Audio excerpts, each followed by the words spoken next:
All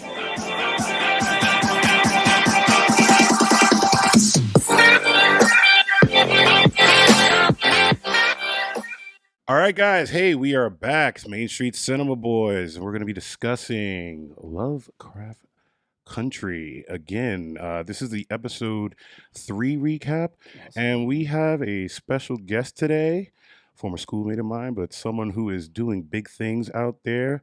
Niama Sandy. She's a New York-based cultural anthropologist, curator, musician, and essayist. She's fascinated by ways in which history, economics, migration, and other social factors or forces and constructs have shaped culture and identity.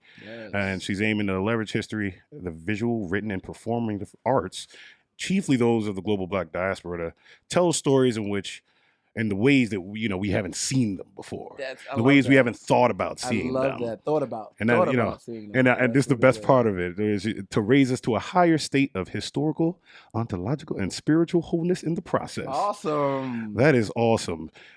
She is a Howard University alum. HU, you know. Yeah, we got another one. So and then I did not go to Howard University. I went to White College, but it's okay. I mean, but still, Temple has a lot of Black people. Yeah, I was like one Black person in my class. I think in people's mind, Philly is a very Black city. Yeah, I mean, if you go, yeah, especially I'll allow it, I guess. Especially where the school is. Yeah, Black as fuck. And also SOAS, the University of London. Awesome. So currently, Naya is a visiting assistant professor at Pratt Institute. Oh wow! She's also just put some good work in helping to found the Blacksmiths.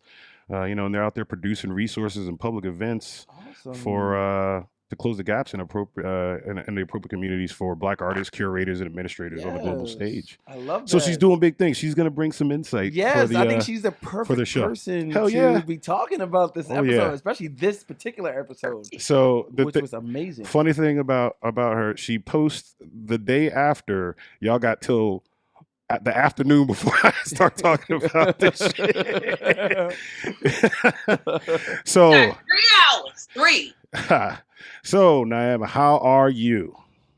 I'm okay. It's been a long day. Yes, awesome. It has been a long day.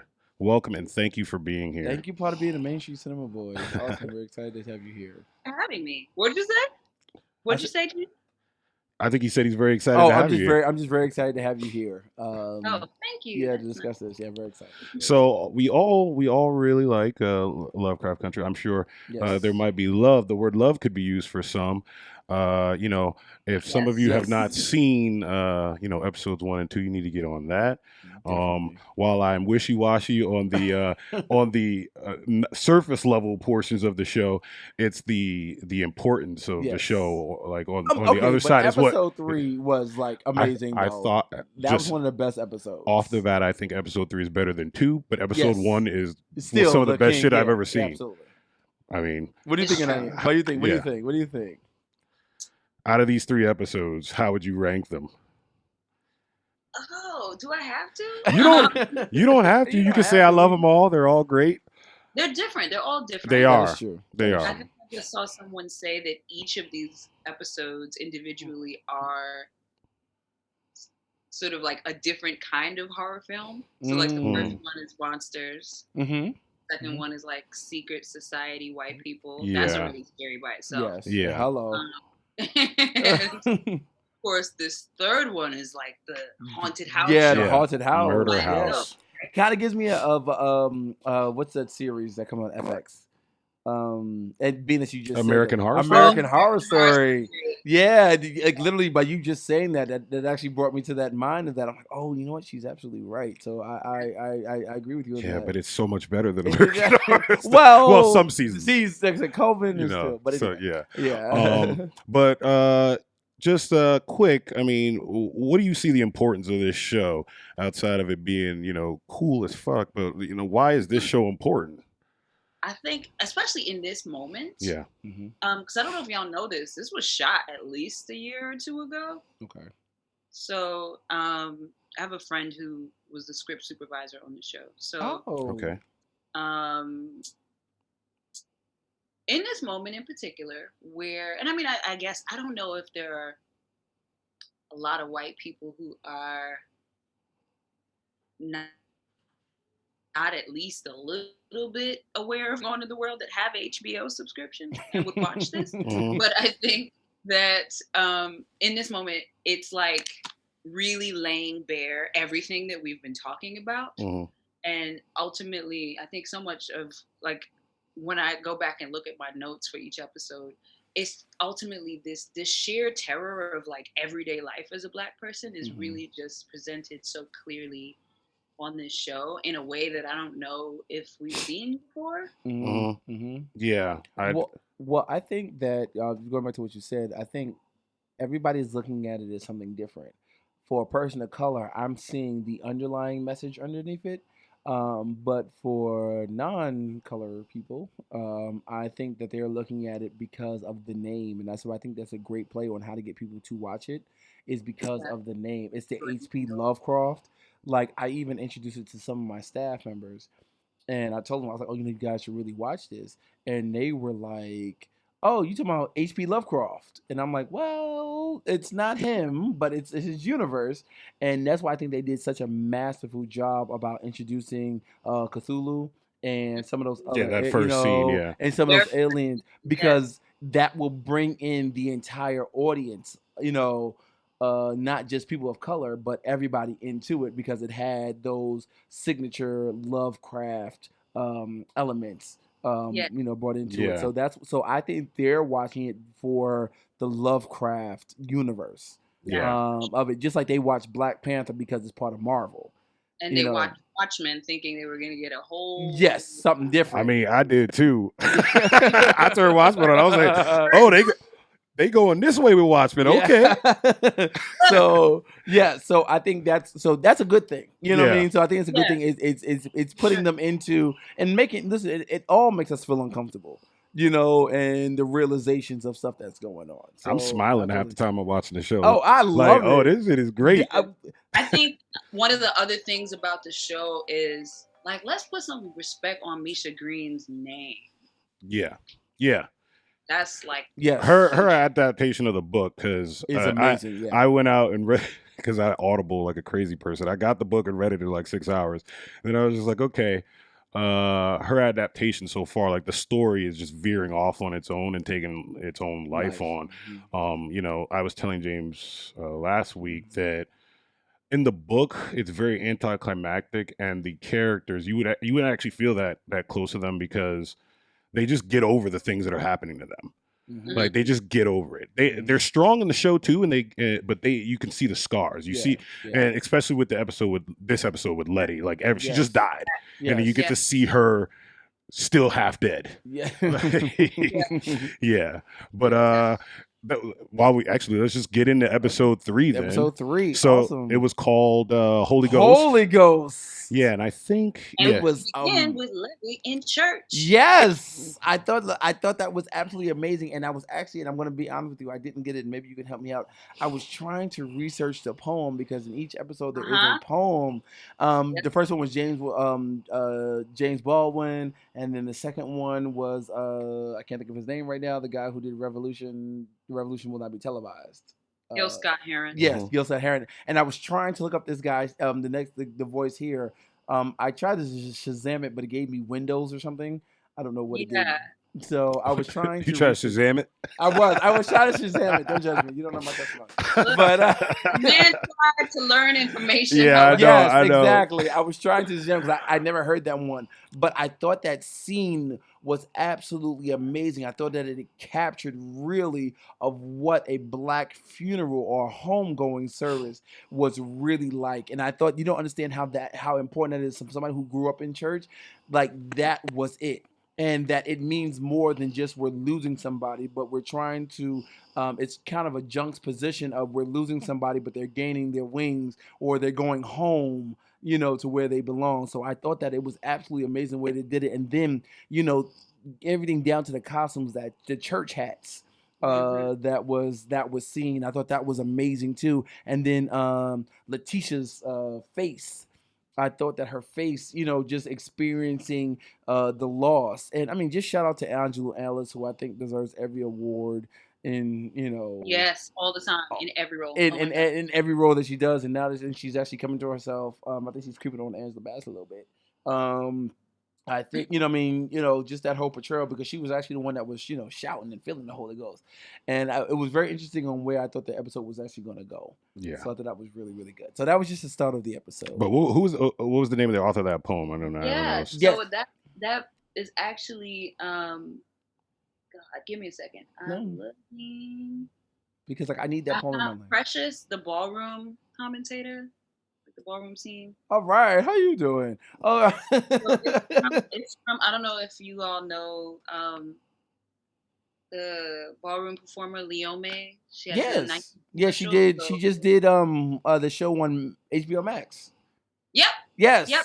That was her. So, no. The voiceover is from the Nike situation. Oh, okay. Awesome. That was great. It was really, really good. Yes. Pose and all that stuff like that. Yes, absolutely. Yes. She's in Pose as well. Yes, absolutely. So jumping from the poem, we can Letty buys a house in this episode, right? Technically, she buys it with an inheritance. So following along the same story. Inheritance. It's an inheritance, right? And we can get into what we would do if we got that money and we had siblings. But I'm going to Vegas. But he said he's going to Vegas. I'm going to Vegas. He can make more money. Then he can split it. Double more money and flip it. You know what I mean? As long as risks. There's so much more risk. Yeah. As long as that was your actual intention, it's okay though, right? Yeah. You were gonna come back and split it. If you lose it all, it's whatever. I'm gonna double it. But she buys this house, and what ends up happening. You see the neighbors. Mm-hmm. They're just at that point just gonna torture her. Yeah. They got horns.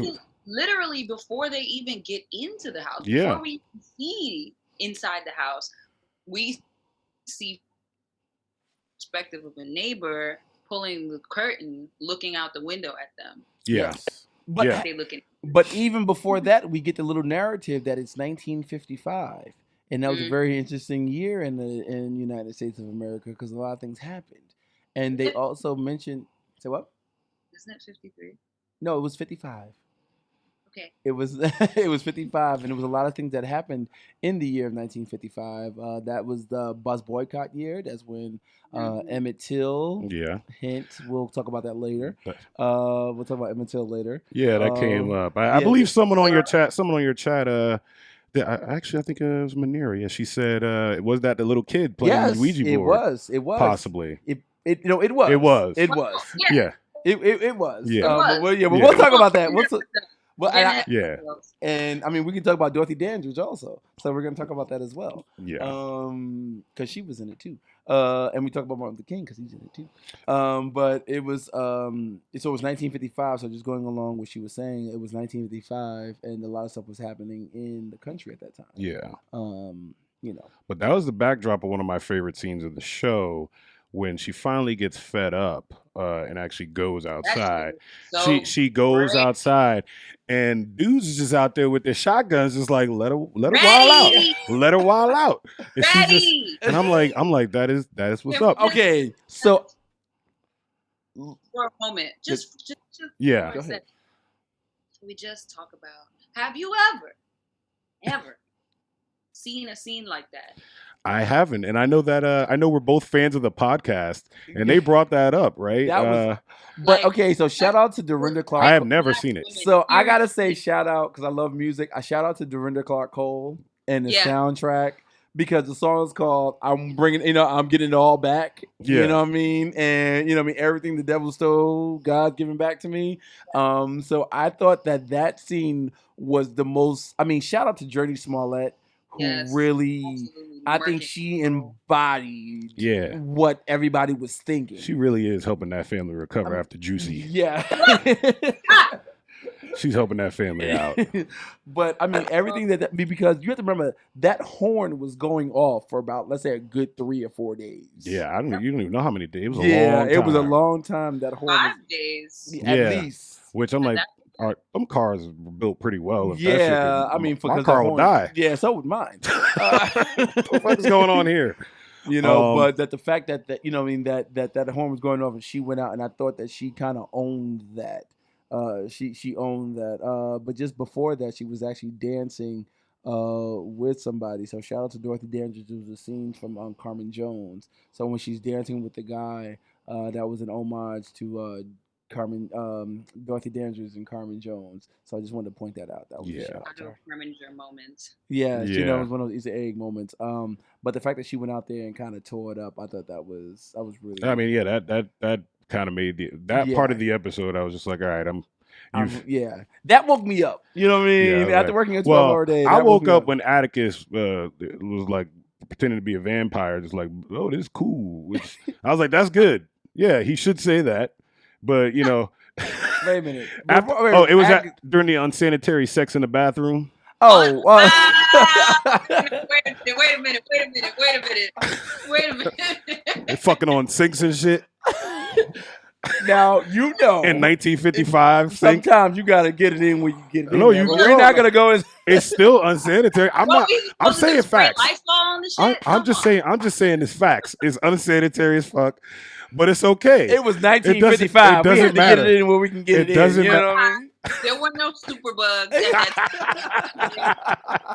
time. Yeah. But, you know, his behavior following that was good. But it was, you know, that's a joke, but that's kind of, you know, realistically, Letty is the one who is more empty inside. Like, she used that. You find out in the diner when she tells him. No. Looking at that the first you time, knew she was. Oh, you already knew. Oh well, yeah. I didn't get that. I thought she was really on her eye as a. I thought she was. I was like. So, you know. I mean, it was a thought, but I thought it was monthly.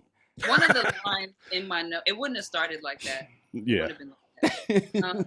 This is way more messy. A little bit. Right. He wouldn't have noticed after the fact. Yeah. He would have noticed way before. But one of the things with that scene. It's interesting because to me, watching that as a woman, I thought, you know, particularly if we couple it with what happened right before that, and his just like absolute anger or jealousy, whatever you want to call it, I was just like, so instead of having a conversation with her, the sex was the sentence. Like, yeah. The sex was the conversation. And I just think it's so funny to me. Sex can be a conversation. It can, without saying a mumbling word. Like, yes. Was it what I have in my notes? I think I called it, he had a single ladies moment and his dick was the ring. That's what I wrote. He put a ring on it. What? The dude told him you better. The dude told him you better let her know. Yeah. You better let her know, and that's the way he did. Isn't that guy? He's like consistently like the battery in the back. Yeah, he just pops up in things. It's so interesting. Like, what is your purpose as a character? He was there to antagonize. He's always there to antagonize. Yeah, but the first episode as well. Yes, but at least how he was doing it was motivational. Yes, you know, it led to something great. Yeah, it did. You know. So that remains to be seen. That is true because there was never mind. But anyway, you never know. But somebody enjoyed it. Lose train of thought. But no, it was so after that scene there, then we get into a little bit more of the horror. Even preceding that. I think you go to the seance scene after that. Yeah, to the seance scene. She hires a witch doctor, basically. Cuts the throat of spoiler alert. Not a witch doctor, a mambo. It's called a mambo. Oh. Or a priest. No, it's not a witch doctor. I do apologize. She hires that. She cuts the throat of a goat for protection. Yes, and they go into the house and try to fight these demons. But what we find out in a little bit early in the episode is that was it 13 people who died in the house because of this Dr. Epstein.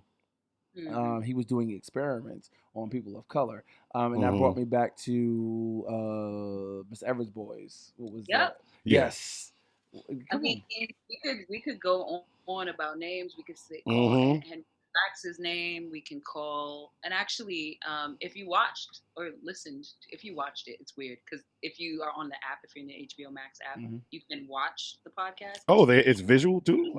I just been listening to. Oh, okay. Not, you listen. Okay, that's why it's weird. Okay. I'm like, oh. watch.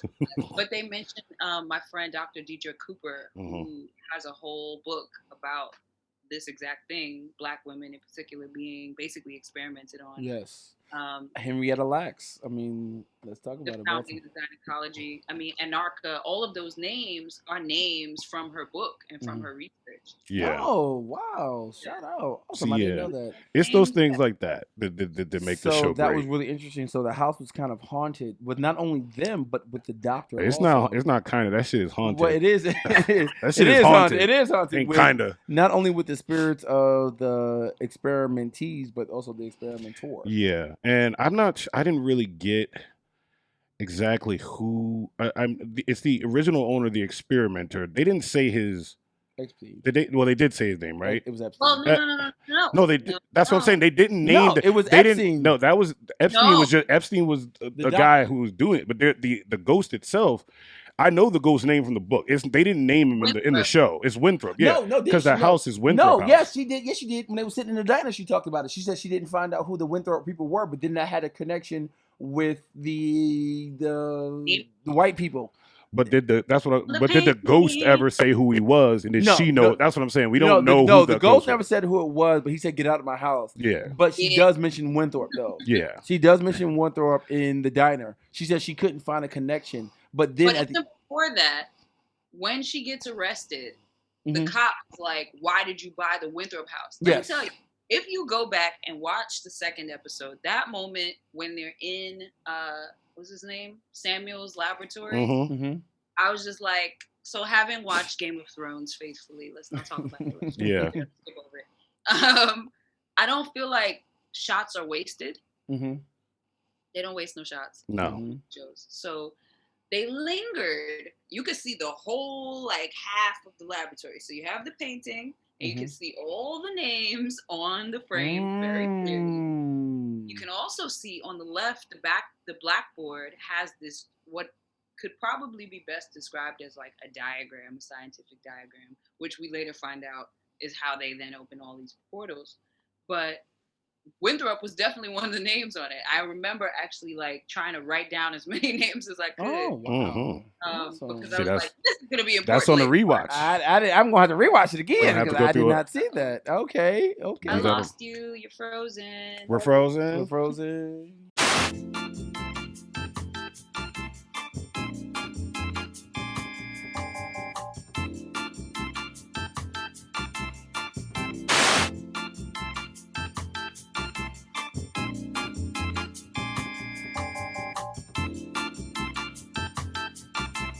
Winthrop, but the name Winthrop, that's a really good point. I did not see that. I love this. Yeah, I missed that. I love this. I did not see the Winthrop, but I think Winthrop is going to be a name that we see through.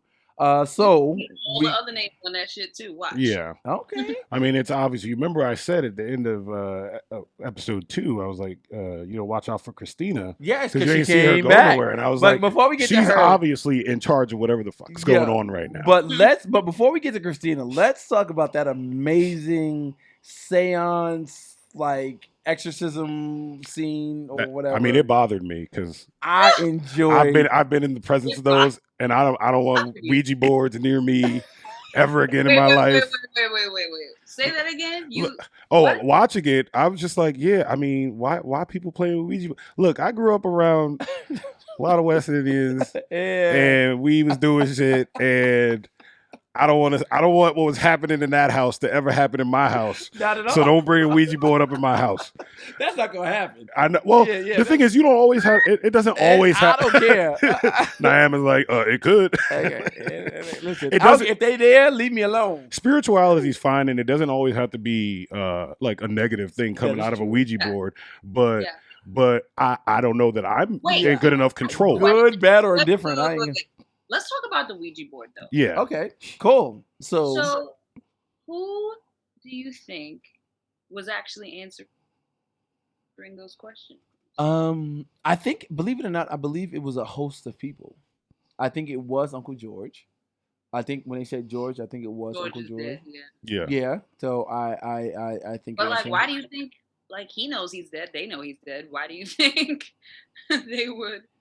You know? I believe that there's, and I haven't read the book or something. So it's not the same. Oh, so I think that maybe his presence and being that his daughter was there, I feel that it was. Talk about that too. Learning what her actual name is. I was like, I knew it.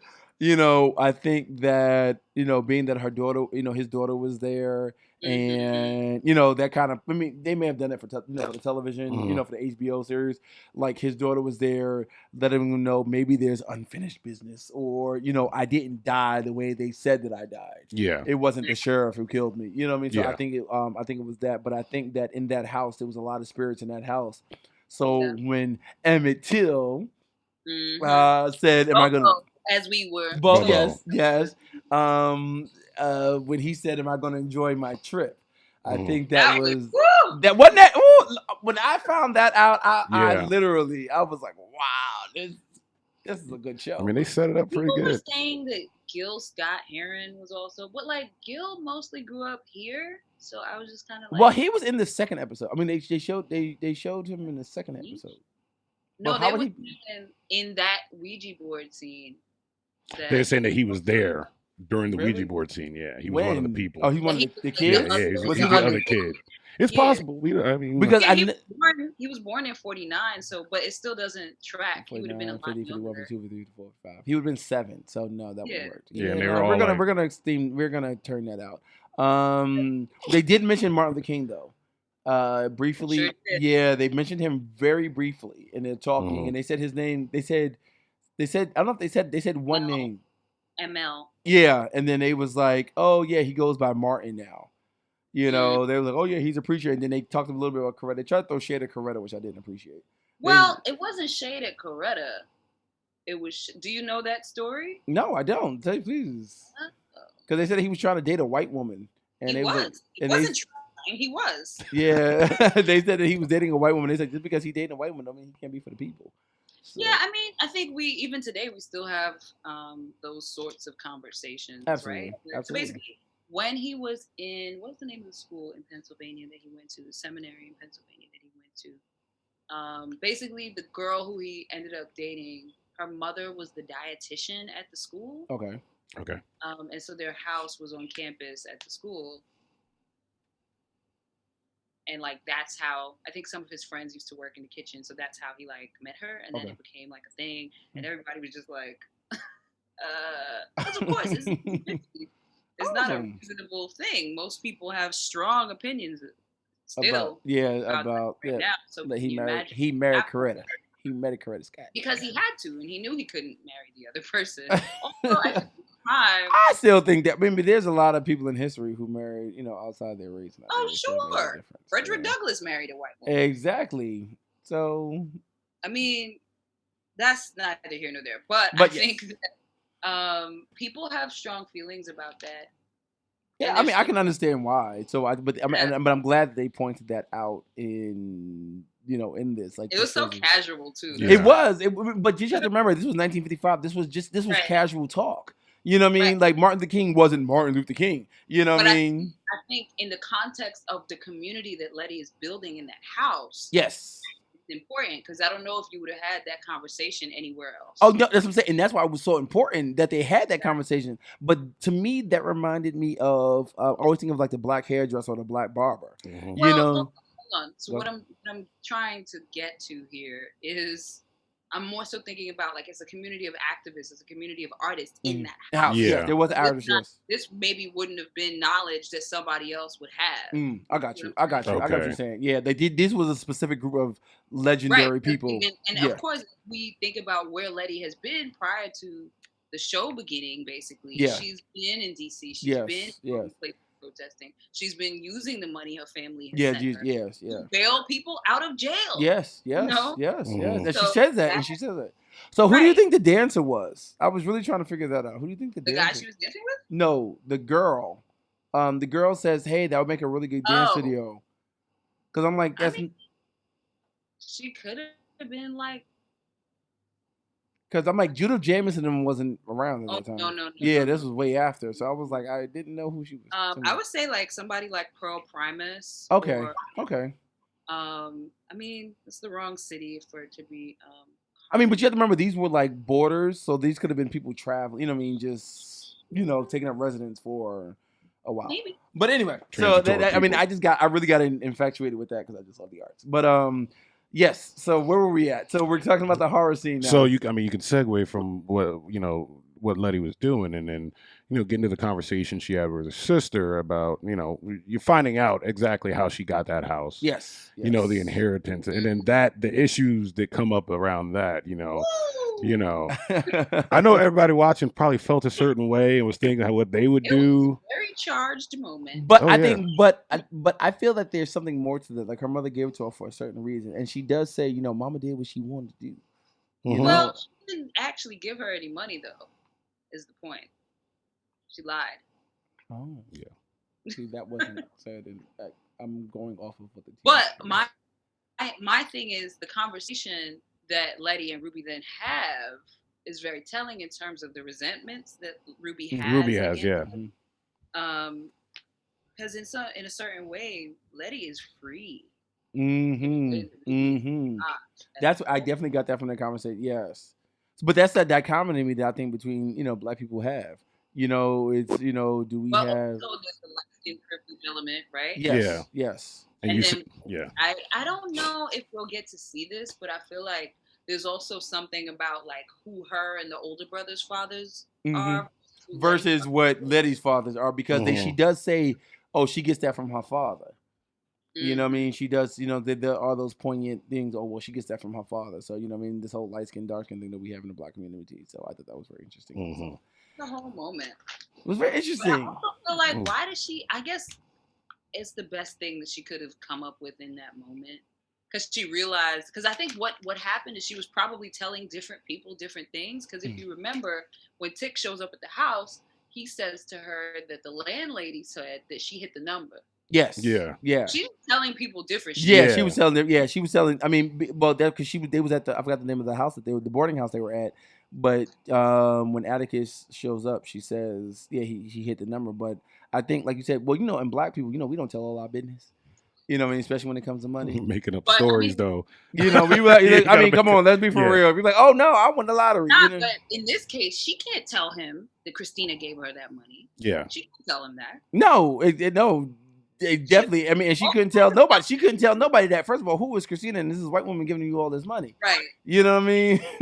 And much less to buy that particular house. Yeah, exactly. And that's the real question underneath it. Yes. We'll get there. Hopefully, well, it's not hopefully. We will find out. Yes. I mean, you have to find out that Christina's looking for a book that was owned by Winthrop. She said. Well, she says that. So, she says that.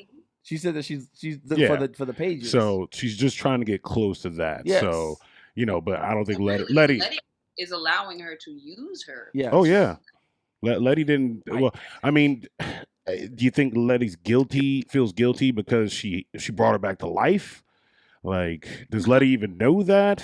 That brought Christina back to life? Christina brought her back to life. Oh, okay. Like, I mean, that's a question. That's an interesting. Like, does she feel guilt and then that she feels like she owes her something? Yeah, or she should accept the gift at least. Maybe it's not. I think what we're seeing, particularly in terms of how she throws herself into populating that house and fixing it, I think what she sees in that is an opportunity to actually do something for her community. Okay.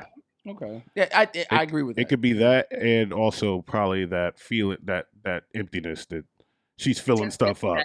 Yeah. She's filling the house with people so she can never feel lonely. Yeah. That's true. That's true. Yeah. And it's a lot of her sort of trying to feel something. Yeah. It's to feel something. That's I think that's really rooted in the Black community. It's feeling something. Feeling accepted. I mean, also the fact that she just died. Yeah, it came back to life. Yeah, we don't know how her soul. Like, her soul. There's a portion of the show that magic portion, that horror portion, which we should actually segue to. Yes. I think. Hold on. I think that moment when she just basically flips out. Yeah. Rightly so, more basically. So yeah, that moment where she grabs the baseball bat, this is the first moment where she like feels anger in her body as like a newly revived person. Yeah. Right. And she also feels the willingness to let that exist, which I think is not necessarily something that, particularly at that time, Was that able, that you ever can do women, display, Black women specifically. Yes, absolutely. I mean, And women in general, like, you know what I mean, for them to to step out, to show emotion. You know, I mean, this is 1955. This is the era of Joan Cleaver and, Carol Brady, well, this is before Carol Brady, but, you know what I mean? This is the era of that, where, you wore high heels to vacuum the floor, which I don't understand. No, you But That's crazy. yeah, like, I know, Jesus. That doesn't make any sense. But yeah, but that's when America was great, though. I heard. Oh, is that what it was? Yeah, that's what it was. That's what it was. Thank you. When it was back then. Gotcha. Okay. Gotcha. So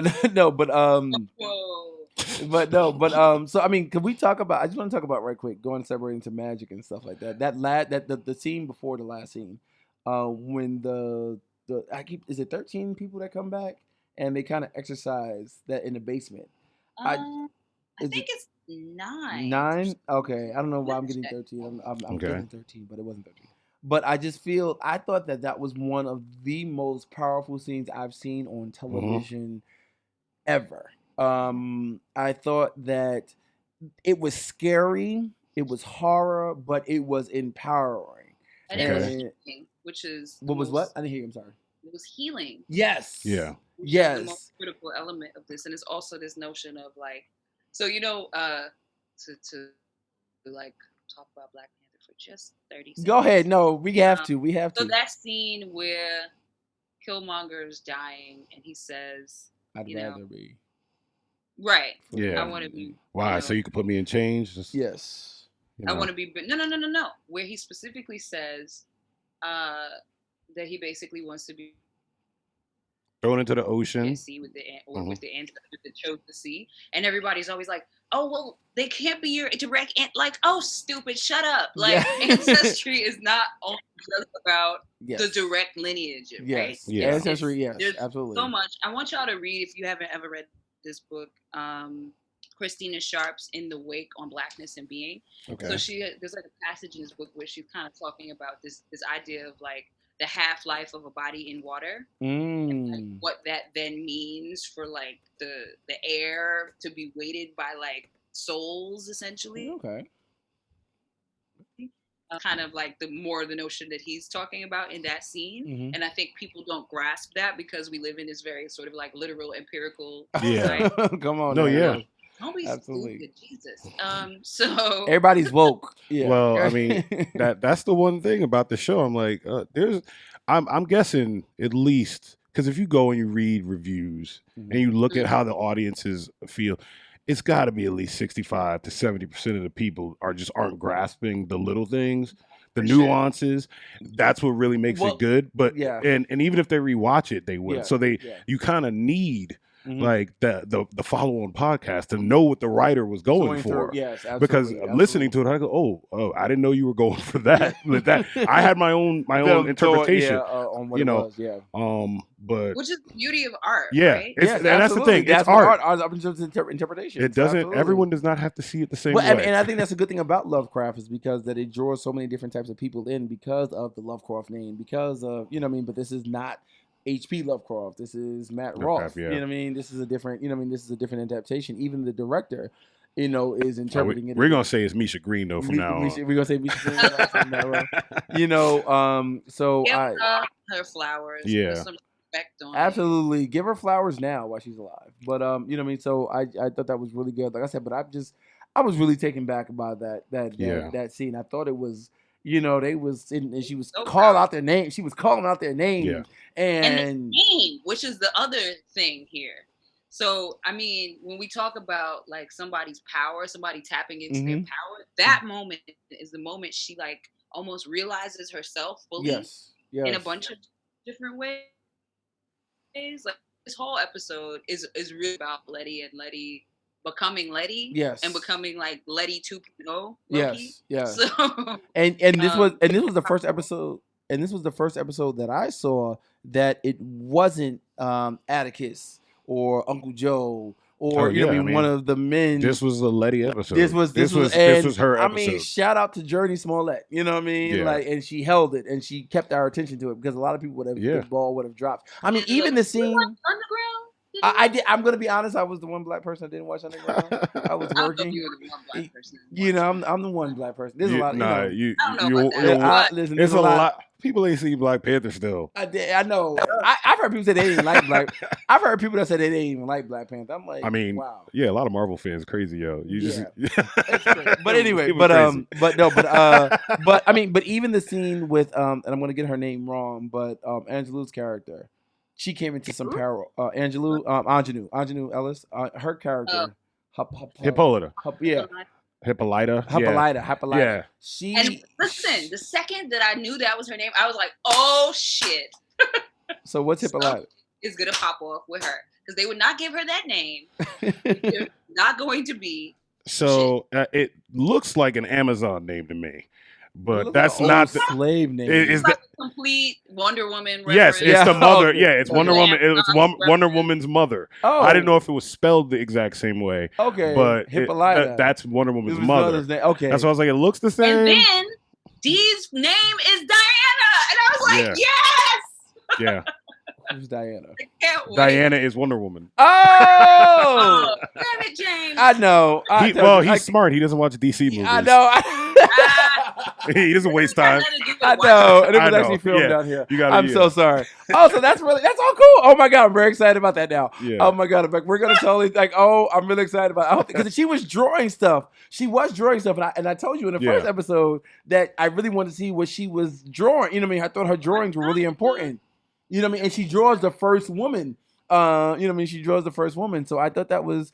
But I think if we come back to that scene, that character is like this explorer, galactic explorer. Mm-hmm. Yes, right? Yes. And then the mother, if you remember that first scene that we open upon, Hippolyta is like looking through telescope at some point in the first episode, if you remember. Mm-hmm. And then in this episode, that door just creepily opens. And also, do y'all think that's the room where there's a scene somewhere toward the middle of that episode? It's like, Letty, there's a door open. And she's like, oh, we'll pick the lock. I wonder if that's the same room that the door opened for Hippolyta. Oh, and she showed that universe. I wonder if Now, oh, come on now. That might I was actually thinking that also because that also yes. That'd be fucking cool. Because I think I think a lot of stuff happened in that room. I think that's where those two boys died at also. I think that was all in the same room. Wait, which two boys? The two white boys that came in. No, he took them down to the. No. He took them down to the basement. Oh no, they. Mm-mm. Oh yeah. The elevator, he took them down. No, I thought they were upstairs. Well, he took them downstairs though. Okay, but when he got burnt by the heater. But what do y'all think? Do y'all think them? Because it certainly wasn't Epstein. Say that one more time. Who do you all think killed the three white? It was the slave. I mean, it was the people. It was the expert. I think it was Winthrop. No. I don't know why he would do it. No, I thought it was the people that died. Yeah, it's got to be. It's the ghost. It's got to be the ghost. I thought it was those 8 ghosts because they came back. And especially because they killed them in the ways that they died. Yeah. Like the head chopped off. Yeah, like I thought that was that. Yeah. As soon as they rolled up, I was like, "Oh, spirit, go take them." Yeah. But no, but I thought it was really good. So that was one of my favorite scenes. So then we get to the last ending scene where Christina comes she back, said that crazy shit to Tick, and she becomes like, no, I love the fact that he takes out a gun. You know, which I was just like, this motherfucker crazy as shit. I'm like, what the fuck is he doing? Does she know who she is? It doesn't matter who she is. It's just the fact that he's doing it in 1955. Like he's just taking guns out on people, like distant cousins, for food, whatever. That doesn't matter. It doesn't matter. And she says that she was like, you. And I think when she says it, you ought to be careful. Yeah. It's like she's that's like a warning for him to stay alive, but Yeah. also like she knows she doesn't have to worry about anything I'm a white woman. because she's like, you're not gonna shoot me right here. It's Also has the protection spell. Yeah. He couldn't do it. But see, he couldn't pull the trigger if he wanted to. even see, and that's the thing. What if I mean, like, even if she dropped that spell, he probably wouldn't have pulled it. Yeah, because you said she's a white woman in 1955, so it wouldn't have happened. I mean, maybe. It's possible. It's possible. I mean, that'd be really bold. I don't know. I don't know about that. Even I would be scared for him. I'm like, unless you go into Wakanda, I don't know. But he was. I think. The most important part about this is, what did he say in that scene? Leave me and my family alone. Yes. Yeah. But that was critical. So he was willing to risk it all. Okay. But I mean, if you look at it, but I mean, technically, like King said, like she is his family. Yeah. I mean, he don't think that though. Like, Letty. See, this is the thing. Letty and him are family because of what they went through, even though it's only like 2 weeks old. Yeah. Or 3, so like, yeah, yeah. But they are a family now. Yeah. Whereas that. What did you say? How did you explain? His single lady moment. Yeah. He put a ring on it. He put a ring, and the ring was his dick. Unsanitary bag. Unsanitary. That's what it is. That I'm gonna mac that. I'm gonna be like, can we have unsanitary relations? I mean, don't. I'm gonna say that. I'm going to Vegas. You can't say shit like that. You just gotta do it. Going to Vegas, Jesus. You just gotta do it.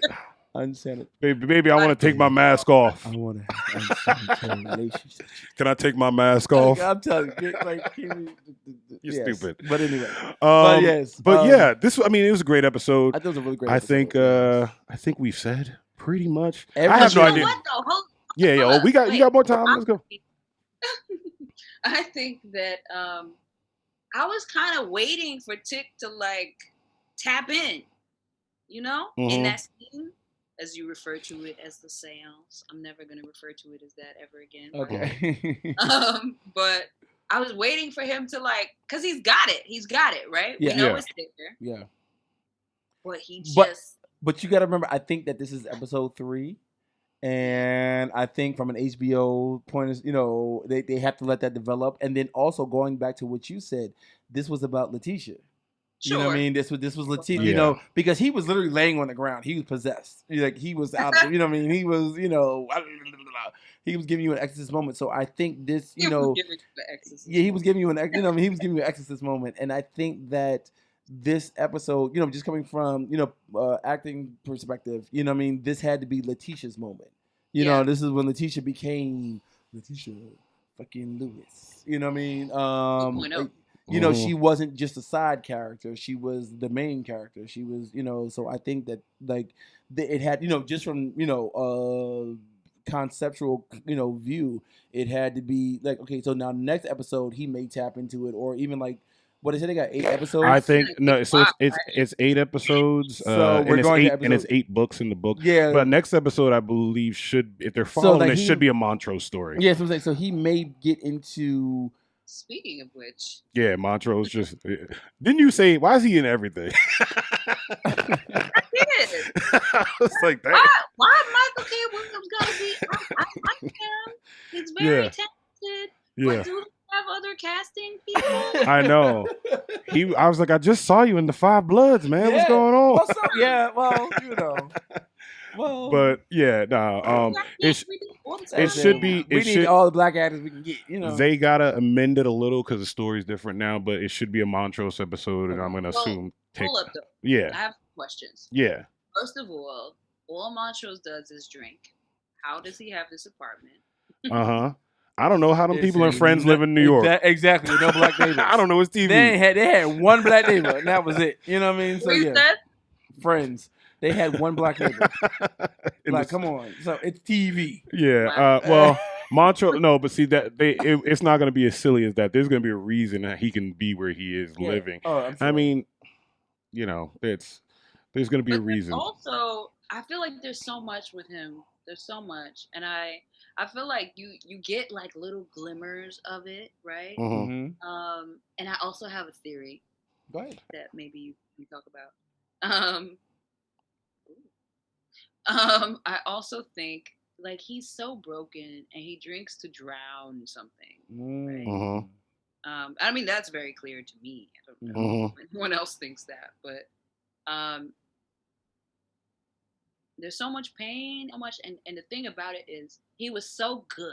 He was so like clean prior to that, and just all the abuse that he took as a child is sort of that, and plus maybe this whole thing with George and the woman that he ends up marrying. Yeah. But we also don't know if, because it almost sounds like it was a situation where it was like a low-key love triangle, maybe. Yeah. But and then, but one of the things that Montrose says, it was in the second episode that I haven't let go yet, is that when they come to save him, he goes, "I don't need your help." And going back to what you just said, that kind of sparked something about the drinking. Maybe he's trying to hide. Maybe he knows already. He may know already. Oh yeah, or he may have a sense of something. Some shit's gonna get revealed about what he knows about these guilds. Yeah, so he and may all know. this stuff. Oh, wait, exactly. Yeah, keep that out of your mind. Yeah, he's gonna. All of that is gonna tell us how he's living in that house. Apartment. Why he went places. How he knows how to get around and do certain things. He knows about. I mean, and he's a he's a well-read man also. Yeah. When he tells that story about how some person saved them and said, "I got you, kid.